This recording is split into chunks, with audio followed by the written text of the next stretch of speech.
Today on the Patton Report, we're diving into one of the longest running genre defining franchises in gaming history, Capcom's Mega Man.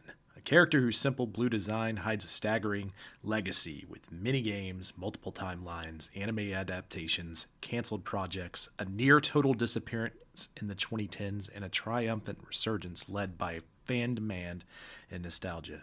Mega Man is more than a mascot, he's a blueprint for how gameplay, innovation, and clear design can define an entire generation of gaming. This episode unpacks every major era from the early NES experiments to the X Series to Battle Network's digital future to the franchise's sudden collapse and slow revival. This is the full story of the Blue Bomber.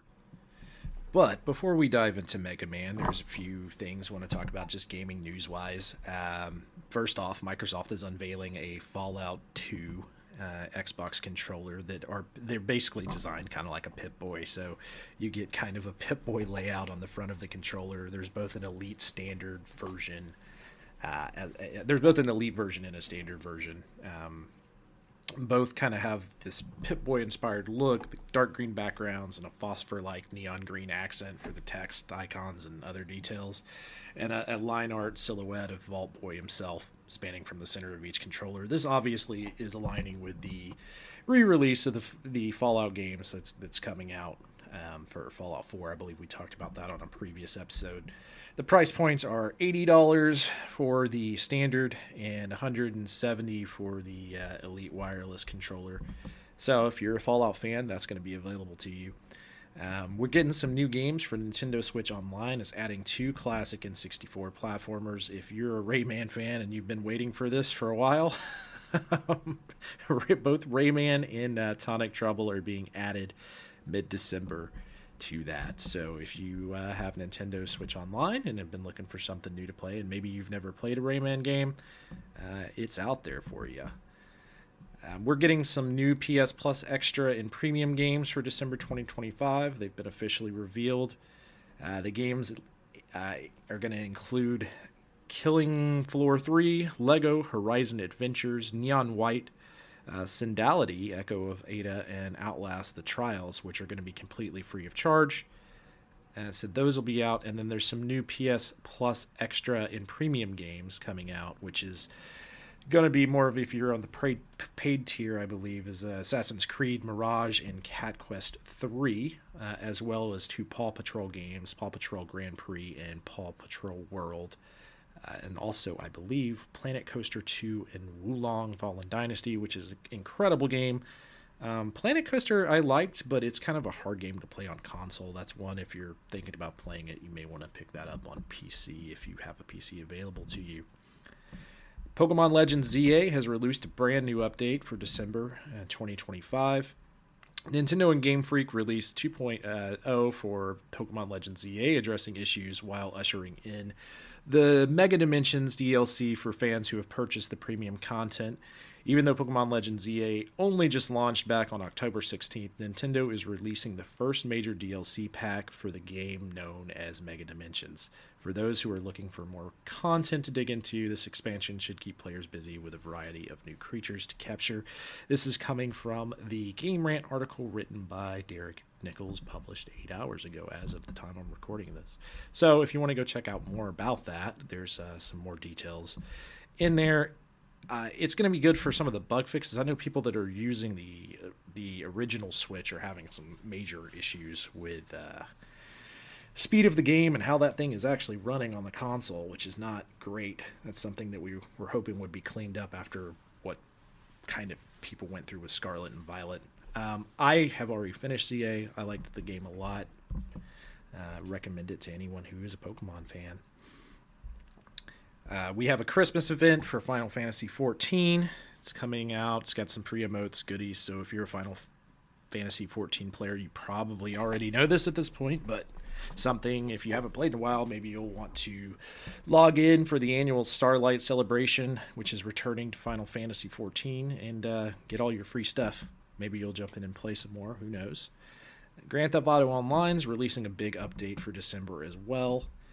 It looks like, let's see what all the details on that's going to be. It's the free content update is available for all Grand Theft Auto online players, adding new missions, vehicles, and most importantly, luxurious mansion properties for players to obtain.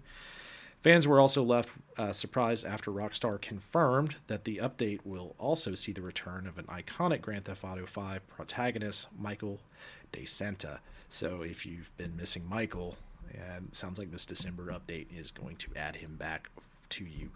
I never really got into Grand Theft Auto Online. I played it a little bit. It's just, I don't know, it really wasn't for me. I'm more about just the campaign of Grand Theft Auto, I guess, more than anything else. And, yeah, but I know that I think that at one point they had 220 million players worldwide. Well, no, that's how many copies they sold. I know that there may actually be. Anyways, there's a lot of people. We're talking about a lot of online players at one point. I don't know. I know the game is still very, very popular. I just don't know how many what the current player base looks like. Call of Duty is making a change to their release strategy, apparently. In an article by Matthew O'Dwyer, Activision has revealed that it will no longer be releasing Call of Duty's Modern Warfare or Black Ops titles back-to-back, as the company will strive to give players a completely new experience to enjoy every year. Call of Duty has been releasing a new title every year for quite some time, but it seems as if the current strategy of launching titles within the same sub-series back-to-back has not worked for Activision, leading to some significant changes in the way the company plans its major releases. While there's no way of knowing what exactly goes into making such decisions, it seems as if Call of Duty Black Ops 7 has struggled to find its audience. While it was revealed that the title topped the PSN charts in November, it has struggled to find the same level of support on Steam, with its concurrent player count peaking at around 100,000 players shortly after launch. Analysts like the game business Chris Dringe has claimed that the Xbox in general dropped the ball at a crucial moment. Many fans have also expressed some burnout with the franchise and complained about the use of AI-generated assets within the title. While Activision has not spoken directly about Black Ops 7 sales, its decision to change the way it releases the franchise entries may indicate the game is not meeting certain expectations. So there's a lot of things to unpack there.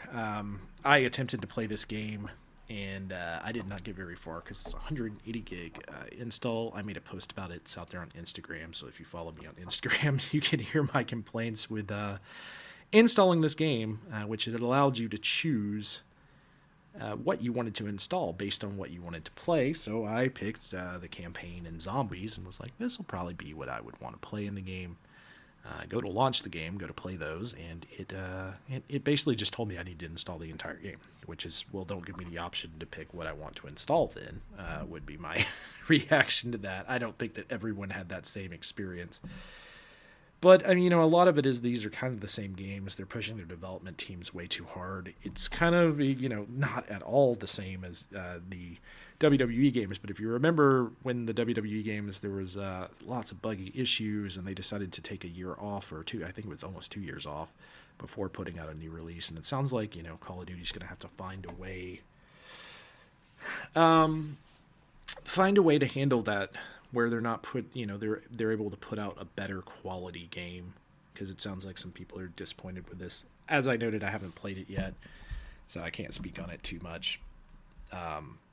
Overwatch 2 releases a bunch of Christmas stuff here. It looks like they also put a nerf to Reinhardt in Buffed Vendetta. I have not played Overwatch 2 in quite some time, so I can't really speak on the quality of the game as far as comp goes, but the return of the Winter Wonderland season event is out, which means new skins, potentially. So if you like skin hunting in Overwatch, you'll be able to go play that event, get you some new skins. I'm sure a lot of people will be grinding that out. I used to be one of those people, but like I said, I've not played that game in quite some time. And then as far as, let's see, is there anything else that's really newsworthy out here before we get into our main topic of Mega Man? And I'm kind of thinking nothing too much. Nothing's really standing out. So that's kind of the news topics I have for this week. Let's get into Mega Man. The story of Mega Man begins in the mid 1980s when Capcom was a small but ambitious arcade developer known mostly for vertical shooters and quarter eaters like 1942, Commando, and Ghost and Goblins. While Nintendo's Famicom was exploding in popularity across Japan, Capcom was still looking for a way to translate its arcade identity into the home console market. They were looking for a breakout character, something that could live beside Mario and stand out in the growing world of mascot driven platformers. The group assigned to the project was a tiny, roughly 6 developers, an incredibly small team even by 1987 standards. Director Akira Kitamura was the real architect of Mega Man's core identity, though much of the credit later went to the young illustrator who joined partway into development, KJ Inafune. Inafune's art would help define the series, but it was Kitamura's gameplay first philosophy that laid the foundation. He wanted something that felt different from Nintendo's platformers. Instead of designing linear levels where you jumped over obstacles, he wanted a game where the player's decisions shaped the order of the adventure. This idea led to Mega Man's most iconic mechanic, defeating themed robot masters and absorbing their weapons. The player could choose any stage in any order, discovering for themselves that certain weapons were strong or weak against other bosses. The brilliance of the mechanic wasn't just variety, it was empowerment. It made the player feel smart, it made experimentation feel rewarding, and it set Mega Man apart from every other platformer on the market. The first Mega Man game launched on the NES in 1987 to strong critical praise, but lukewarm sales. Its cover art, famously bizarre and off-colored model, didn't help, yet even in this modest beginning, Mega Man's potential was clear, and the team believed that they had something very special. The problem was convincing Capcom. What followed would become one of the most legendary development stories in gaming. Mega Man's real success begins with a game that shouldn't have existed at all, Mega Man 2. Capcom didn't want a sequel. It viewed the first game as a commercial disappointment, but the development team believed passionately in the concept, so they began building Mega Man 2 as an unofficial side project using their own free time and unpaid overtime. When Capcom finally saw the prototype, they recognized the potential and gave it the green light, but with a tiny budget and short development window, that constraint ironically pushed the team into peak creativity. Released in 1988, Mega Man 2 became a monumental hit. Everything about it was sharper: the controls, the variety of stages, the now iconic 8 robot masters, and one of the most beloved soundtracks ever put on the NES, highlighted by Dr. Wily's Stage 1 theme, which remains a chiptune masterpiece. This is the game that made Mega Man a household name. It's also the game that made me fall in love with Mega Man.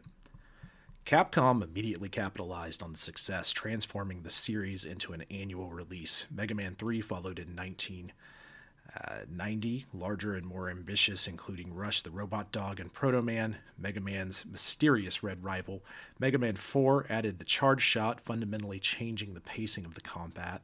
Mega Man 5 refined movement and level designs with more visually ambitious stages, and Mega Man 6, developed largely by Capcom's American branch, capped off the NES run with the new transformation-style Rush adapters. Across these 6 games, Mega Man's identity solidified. The formula became instantly recognizable. The boss selection screen, the rapid-fire platforming, the clever use of the boss's weaknesses, and the distinct musical style. During this era, Mega Man became a symbol of precision gameplay and difficult but fair level design. Capcom had turned a risky project into a yearly institution, but by 1993, the NES formula was showing its age. Capcom needed to reinvent Mega Man for the new generation. The arrival of the Super Nintendo offered Capcom a chance to refresh the franchise. Instead of simply porting the NES into 16-bit graphics, the development team, this time with Inafune in a larger creative role, decided to reimagine Mega Man entirely. The result was Mega Man X, a game that kept the spirit of the original while evolving the gameplay into something faster, more physical, and more stylish. Released in 1993, Mega Man X felt modern in every sense. Mega Man could dash, wall jump, and upgrade his armor throughout the game, giving the player a steady sense of growth and mastery.